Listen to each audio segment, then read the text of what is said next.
Hi friends, আবার একটা নতুন ব্লগ নিয়ে চলে এসেছি। তো আজকে হচ্ছে নীল ষষ্ঠী, ওর জন্য পুজো দিতে এসেছি। তো এই মন্দিরের এখান থেকেই ব্লগটা স্টার্ট করছি। তো সারাদিন থেকো সাথে, আর কি করছি দেখতে থাকো। তো চলো।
তো আমার বাড়ির পুজো হয়ে গেছে। আমি বাড়ির পুজো সেরে পরেই গেছিলাম মন্দিরে পুজো দিতে।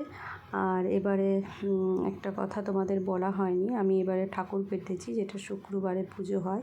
তো আগেও অনেকবার করেছি, তো এইবারেও আমি পুজো মানে ঠাকুর পেতেছি, পুজো করি।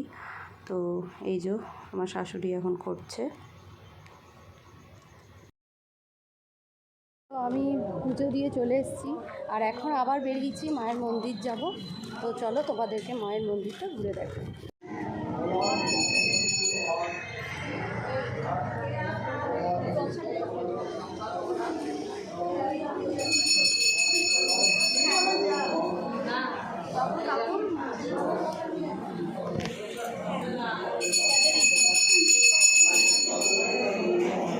মন্দির থেকে আমি চলে এসেছি বাড়ি।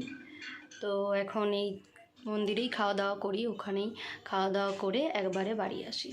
তো এরপরে আছে বাবুর টিউশনি, কিন্তু বাবু এখন যাবে কিনা সন্দেহ, কারণ যে টিউশনিটা পড়ে সে দুটো টাইম আছে। তাহলে আজকে যদি যাই তো চলবে, আবার কাল সকালে গেলেও চলবে। তো দেখা যাক এখন বাবু কি করে।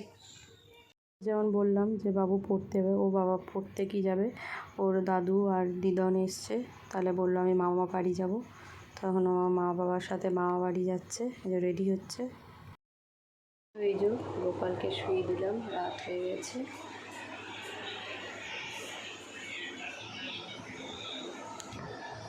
আর ব্লগটাকে বেশি করিনি, কারণ বাড়িতে একটা খুবই এমার্জেন্সি চলে এসেছিলো। সেটা হচ্ছে আমার বরের যে জেঠিমা, তার খুব শরীর খারাপ হয়েছে, তাকে খুব তাকে ভর্তি করতে পর্যন্ত হয়েছে। তো এই কারণে আর ব্লগটা করিও নি, কিছুই না, সবাই দিন ছোটাছুটি এই সকল।